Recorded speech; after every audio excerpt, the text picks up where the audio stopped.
कुणीतरी म्हणालं काका का, कुणीतरी म्हणालं काका का, जनता म्हणाली अजूनही काकाच का. कुणीतरी म्हणालं काका का, जनता म्हणाली अजूनही काकाच का.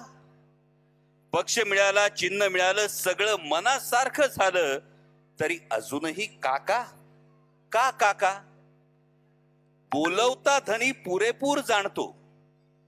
जे कोण बोलत असतील, बोलवता धनी पुरेपूर जाणतो काका का, पण महाराष्ट्राला पक्क ठाऊक आहे काकाच का.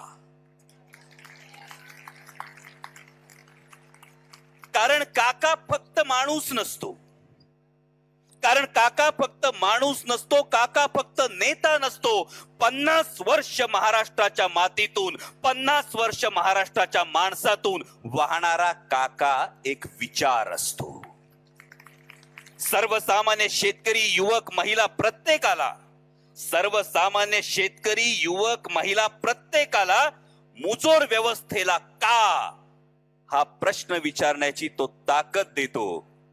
काटेवाडीच्या का पासून कारगिलच्या का पर्यंत, काटेवाडीच्या का पासून ते कारगिलच्या का पर्यंत, काळ्या मातीच्या का पासून ते कणखर कातळापर्यंत महाराष्ट्राची दिल्लीतली ओळख काका काकाच असतो. कांदा कापसापासून कारखान्याच्या का पर्यंत का असतो. शेताच्या बांधावर काका असतो. विचारवंतांच्या बैठकीत काका असतो. उद्योगधंद्यांच्या धोरणात काका असतो. आणि म्हणून महाराष्ट्राचा अभिमान काका असतो. आणि म्हणूनच हे पुढचं फार महत्वाचं आहे.